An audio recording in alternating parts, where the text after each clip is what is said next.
Have you ever felt like your mind won't stop moving, even when the world around you stands still, as if there's a constant hum of thought behind your eyes, a quiet storm you can't escape? You tell yourself to relax, to be present, but your mind refuses.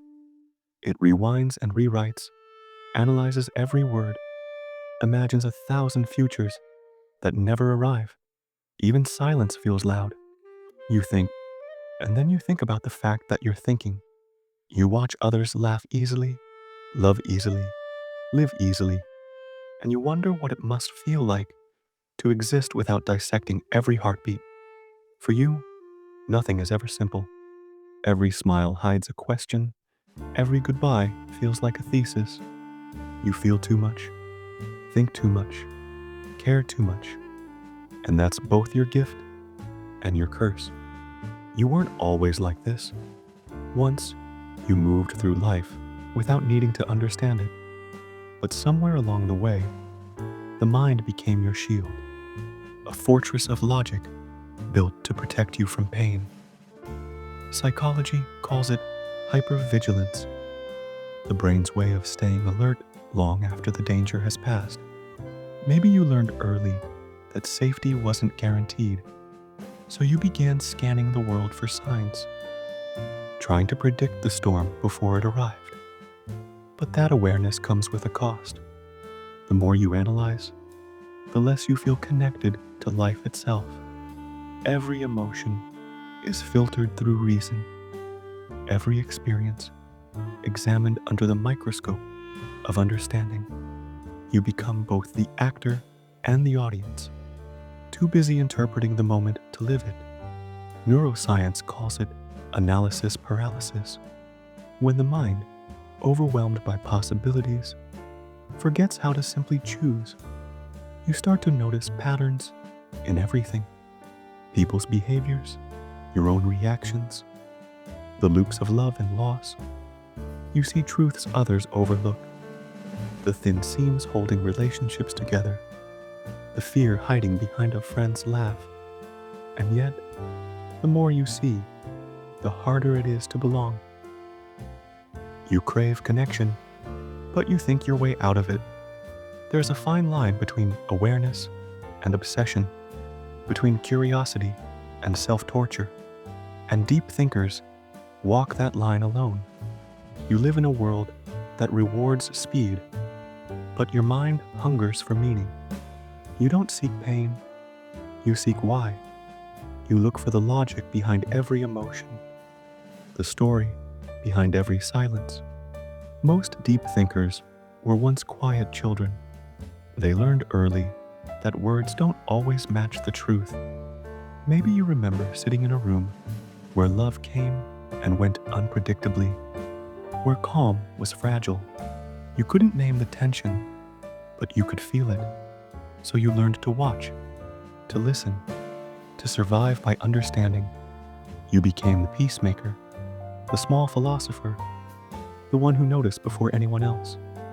Psychologists say this is how overthinking begins, not as intelligence, but as instinct. The mind becomes a radar, scanning constantly for signs of danger, equating awareness with safety. As that child grows, thought becomes armor. You survive through understanding, and soon you carry that armor into adulthood. People admire your insight. They come to you for clarity, for wisdom, for words that make sense of chaos. But beneath that composure lies exhaustion, the fatigue of always being the one who understands. When someone hurts you, you don't get angry. You analyze. You trace their pain back to childhood, to fear, to trauma. You tell yourself that understanding should erase the hurt, but it doesn't, because knowledge is not the same as peace. There's a strange kind of loneliness that comes with too much awareness. You read people so well, you start predicting their rejection before it happens. You call it intuition, but it's really self-protection dressed as wisdom. Empathy becomes armor. Insight becomes isolation. You hide behind comprehension because it feels safer than vulnerability. Neuroscience shows that deep thinkers live with constant neural activity between analytical and emotional networks, two systems rarely at peace with each other. You shift endlessly between logic and feeling, reason and empathy, trapped in the elegant chaos of your own mind. But here's the paradox: the same depth that isolates you is also the source of your brilliance. The same circuits that amplify pain also create art, philosophy, and imagination. Your brain doesn't move in straight lines, it weaves webs of meaning. Every idea connects to another, every feeling to 10 more. You don't just see the world, you absorb it. And because your senses are wide open, you carry not just your own emotions, but everyone else's too. It's a kind of beautiful suffering, the cost of a mind that refuses to go numb. In a world addicted to noise, your stillness is rebellion. Society moves faster, louder, shallower. Everyone scrolls, speaks, consumes, but few feel. Deep thinking has become an act of resistance. To slow down, to ask why, to look past the obvious. That is your quiet defiance. Yet even rebellion grows heavy. There's a fatigue that doesn't come from doing, but from perceiving. You grow tired not from the world itself, but from carrying its meaning.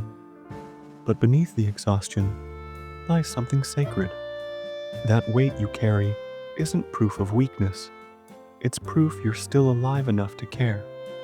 In a time that rewards detachment, your sensitivity is an act of courage, because the cure for overthinking isn't to stop thinking, it's to learn not to believe every thought. Peace doesn't mean silence, it means no longer being ruled by the noise inside you.